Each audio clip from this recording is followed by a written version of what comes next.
Imaginez la terreur absolue d'un pilote de la redoutable Luftwaffe, les maîtres incontestés du ciel européen, lorsqu'il lit cet ordre secret terrifiant signé par le haut commandement nazi: si vous abattez ces pilotes spécifiques, ne les faites surtout pas prisonniers, fusillez-les sur place sans la moindre sommation.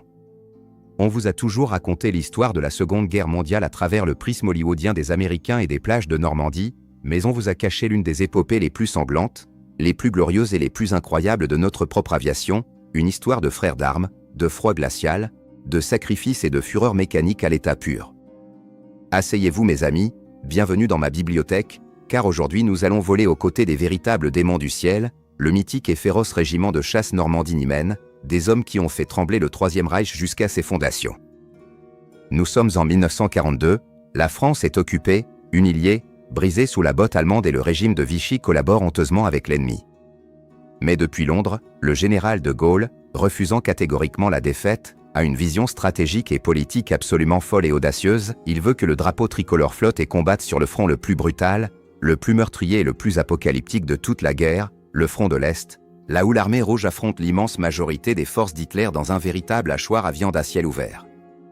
L'idée est d'envoyer un groupe d'élite, une poignée de pilotes de chasse français parmi les meilleurs, les plus têtes brûlées et les plus courageux, pour se battre directement aux côtés des soviétiques dans les cieux glacés de la Russie. On raconte que lorsque l'appel aux volontaires a été lancé en grand secret, seuls les hommes prêts à mourir loin de chez eux, dans des conditions extrêmes d'isolement total, ont fait un pas en avant sans la moindre hésitation.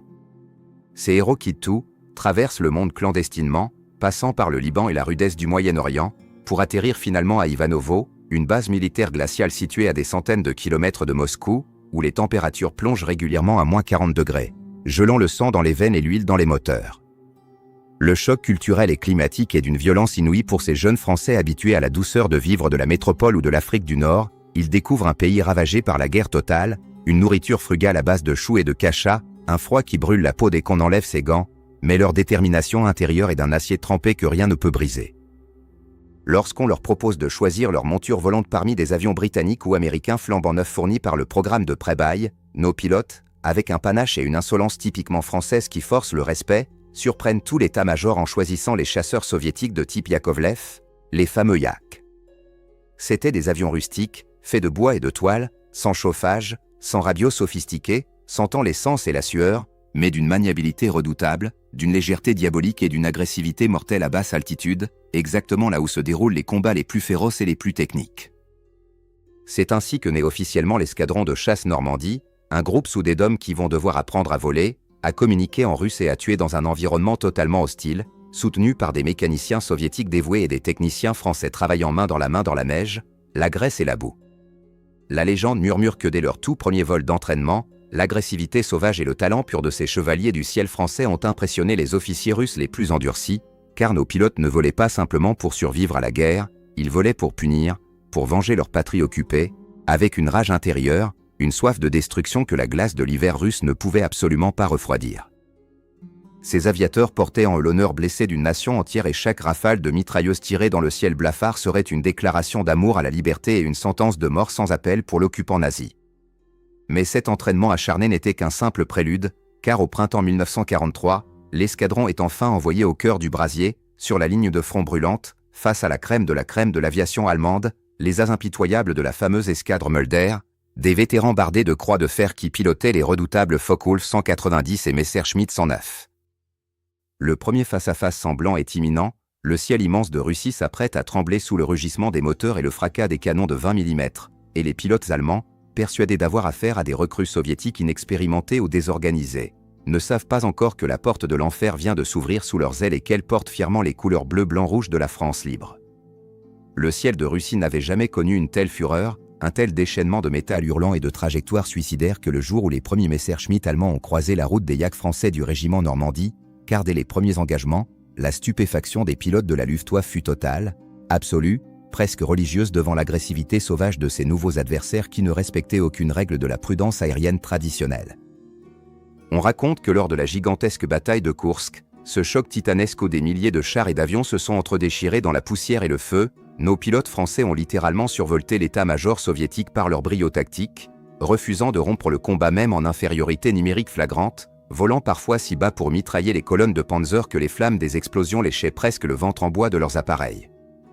La légende murmure que les Allemands, habitués à dominer techniquement leurs adversaires, ont commencé à s'échanger des messages de panique sur les fréquences radio, signalant l'apparition de ces chasseurs au nez peint en blanc qui viraient plus court, piquaient plus fort et tiraient avec une précision de chirurgien, transformant chaque rencontre en un cimetière volant pour les aigles de fer d'Hitler. Imaginez l'ambiance électrique et saturée d'adrénaline dans les cockpits étroits des Yak, où la température montait instantanément malgré le froid polaire extérieur, le bruit assourdissant des moteurs poussés à leur limite extrême, l'odeur de poudre et de liquide hydraulique, et ce cri de guerre français qui résonnait parfois dans le silence des radios soviétiques avant que la foudre ne s'abatte. C'est à cette période que le haut commandement nazi, humilié par les pertes records de ses escadrilles d'élite sur le secteur central du front, réalise avec une rage noire que ses pilotes ne sont pas des Russes mais des volontaires français de la France libre, des hommes qu'il considérait comme des traîtres à l'ordre nouveau européen. Et c'est alors qu'est diffusé cet ordre d'une barbarie inouïe: tout pilote français capturé doit être immédiatement passé par les armes sans procès, une sentence de mort qui, loin de terroriser nos aviateurs, a décuplé leur rage de vaincre et leur mépris du danger. On ne compte plus les actes d'héroïsme pur, presque irréel, comme celui de ce pilote français qui, les munitions épuisées et le moteur en feu, aurait tenté de percuter en plein ciel un bombardier ennemi pour l'empêcher de larguer sa cargaison de morts sur les troupes au sol, préférant le sacrifice ultime à la vue d'un échec, une abnégation qui a forgé le respect éternel des soldats russes qui les regardaient depuis leurs tranchées boueuses. Mais la grandeur du Normandie même ne résidait pas seulement dans le nombre de victoires aériennes, elle se trouvait dans une fraternité de sang unique dans l'histoire, illustrée par le sacrifice déchirant du pilote Maurice de Seine qui, en juillet 1944, refusa d'évacuer son avion en perdition par parachute parce que son mécanicien soviétique, assis derrière lui, n'en possédait pas, préférant rester aux commandes jusqu'au bout, luttant contre les flammes et la chute. Inévitable pour tenter un atterrissage impossible, choisissant de mourir écrasé avec son frère d'armes russe plutôt que de le laisser périr seul, un geste de noblesse absolue qui a scellé à jamais l'amitié entre nos deux peuples dans la douleur et le feu. À mesure que l'armée rouge progressait vers l'ouest, l'escadron, devenu entre-temps le régiment Normandie-Niemen sur ordre personnel de Staline après la traversée héroïque du fleuve éponyme, dévorait les kilomètres et les proies. Ces tableaux de chasse affichant des chiffres qui donnaient le vertige au service de renseignement allié, avec des centaines de victoires confirmées et des dizaines de pilotes allemands envoyés au tapis en quelques semaines seulement. Les pilotes français étaient devenus les seigneurs de la chasse sur le front de l'Est, des icônes de la résistance mondiale qui prouvaient chaque jour, par le fracas de leurs mitrailleuses et l'éclat de leurs manœuvres, que la France n'avait jamais déposé les armes et qu'elle possédait les guerriers les plus féroces et les plus talentueux de la planète, capables de survivre aux hivers les plus rudes et de terrasser les monstres les plus effrayants de la Luftwaffe dans un balai mortel dont ils étaient les seuls maîtres absolus. Lorsque le cauchemar du Troisième Reich s'effondre enfin dans les ruines fumantes de Berlin au printemps 1945, le régiment Normandie-Niemen a déjà gravé son nom en lettres de feu et de sang dans le panthéon éternel des plus grands aviateurs de tous les temps, affichant un bilan militaire absolument ahurissant qui force encore aujourd'hui l'admiration et le respect de tous les historiens du monde entier.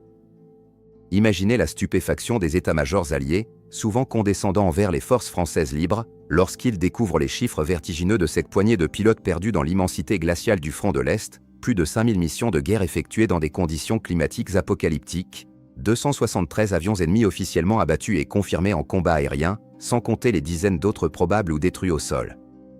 Faisant de cette unité la formation de chasse la plus titrée, la plus décorée et la plus meurtrière de toute l'armée de l'air française pendant le conflit mondial.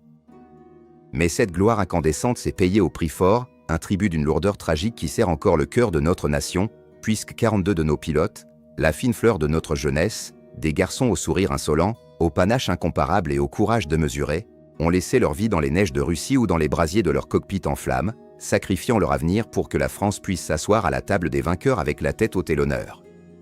Totalement lavé de la honte insupportable de la capitulation de 1940.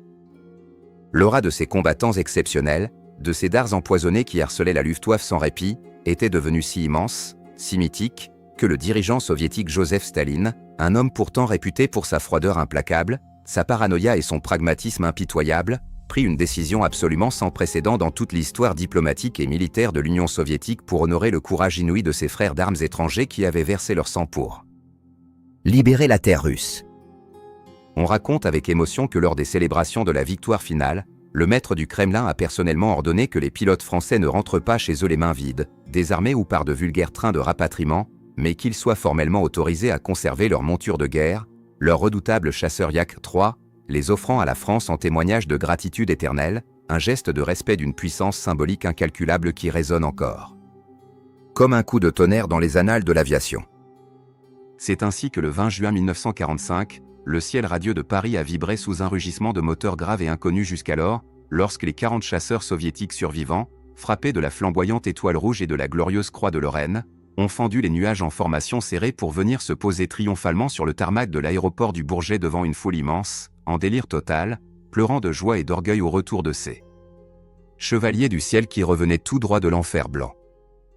Les Parisiens, qui avaient vécu 4 longues et interminables années sous le joug oppressant, la faim et la peur de la botte allemande, regardaient ces petits avions de toile et de bois à l'allure féroce, marqués par les balles de mitrailleuses, la suie des échappements et la rudesse des combats, et comprenaient soudain dans un éclair de lucidité bouleversante que la France n'avait en réalité jamais cessé de se battre, qu'elle possédait dans ses rangs des héros homériques capables de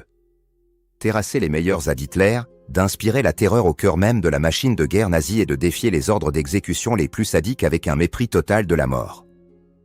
Aujourd'hui, mes amis, alors que les superproductions hollywoodiennes inondent quotidiennement nos écrans de récits anglo-saxons grandioses, reléguant hélas trop souvent le rôle de notre pays à celui de victime résignée, de lâche ou de simple figurant pittoresque dans la grande fresque de la libération de l'Europe, il est de notre devoir absolu, de notre devoir sacré de raviver la flamme incandescente du Normandie Niemen, de raconter sans relâche à nos enfants et à nos petits-enfants l'épopée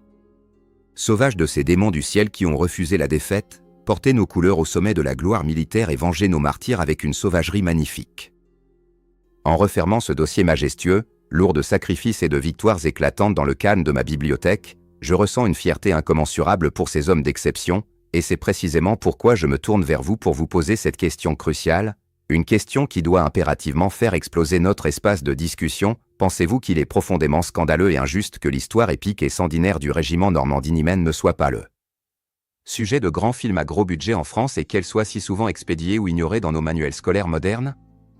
Sommes-nous collectivement coupables de perdre la mémoire de nos propres héros au profit d'une américanisation de notre histoire? Et que ressentez-vous au fond de vous en découvrant que nos pilotes faisaient trembler de peur la Luftwaffe au point de déclencher des ordres d'exécution sur place? Le tribunal de la mémoire nationale est officiellement ouvert, j'ai hâte de lire vos réactions enflammées, de voir votre fierté patriotique éclater au grand jour dans les commentaires, alors n'oubliez surtout pas de vous abonner pour ne manquer aucune de nos prochaines plongées fascinantes dans les secrets les plus glorieux de notre passé, et à très bientôt.